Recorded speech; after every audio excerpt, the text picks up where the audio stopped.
Graphic PICS, blood everywhere as clubber glassed with champagne bottle. A terrified teenager narrowly escaped death when a thug glassed her in the throat with a champagne bottle at a club. Megan Pointon, 18, was on a night out with pals at Fever nightclub in Burton-on-Trent, Staffs, when a man began arguing with one of her friends. The clubber was in the firing line when the thug tossed the champagne bottle. She was inches from death after glass shards slashed her neck near her jugular vein. Cops were alerted to the scene shortly before 3 a.m. on January 28. The 18-year-old has told of the horrifying moment she thought she was going to die as blood covered the bar. She said, "All I could feel was flesh and blood. When I felt to see what damage it had caused, I felt cold.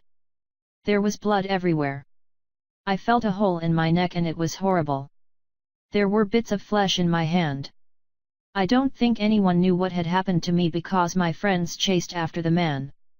I was crying and I began to panic. I thought I was going to die." She was given 14 stitches after she was rushed to Royal Derby Hospital. The haunted clubber has been left so traumatized she doesn't want to go back on a night out. Ms. Pointon described how the terrifying incident happened in a blur. "I do not want to go back out on a night out," she said. "This man began arguing with one of my friends. Before I knew it, he had picked up a champagne bottle and smashed it on the table, and he was holding the bottle neck in his hand. A small piece of the glass landed on my lip and I remember wiping it off. The next thing I knew, something had hit me on the neck. It all happened in a blur."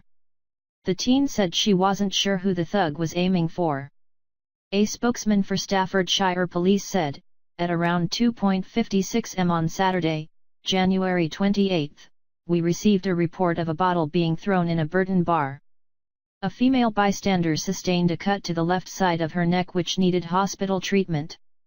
A man in his 20s has been arrested and released on bail pending further inquiries."